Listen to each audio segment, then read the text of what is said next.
I'm in a field of very unique zoysia grass.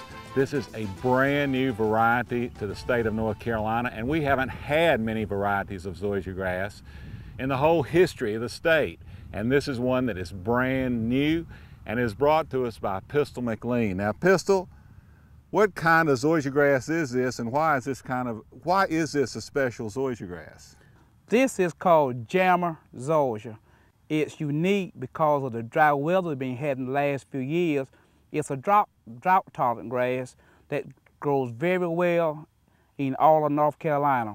And it's got a pretty blue-green color, and it takes less maintenance like centipede. Dr. Jack Murray from the USDA developed this grass, and one of his things was developing a grass that was going to require less care. And what's really neat about this is it takes less fertilizer, you can mow with a rotary mower, and it doesn't need irrigation. Are you finding that to be true when you've grown more of it than anybody in the state?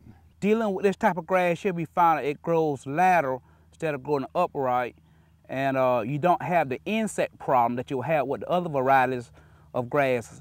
And this become a well compact type turf here, and it does excellent on the traffic, and it got a good rise on.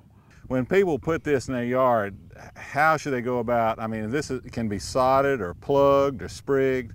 What do y'all recommend for establishment of JaMur? It can be sprigged or plugged. This was plugged here, and by growing lateral, your spreadability is real fast than all types of grass on the market right now. So if you was to plug it, you could get a pretty yard within 3 to 4 months by plugging this stuff here.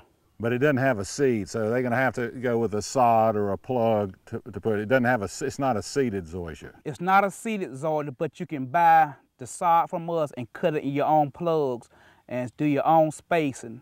And we sell from 1 to 10 rows or whatever you need to plug this stuff with, though.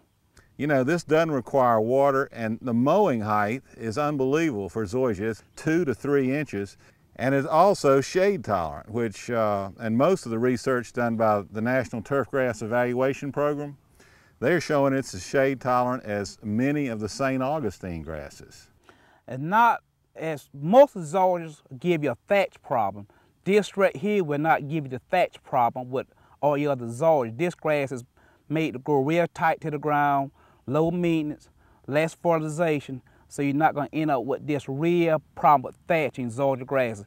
And that's a unique thing about this grass here.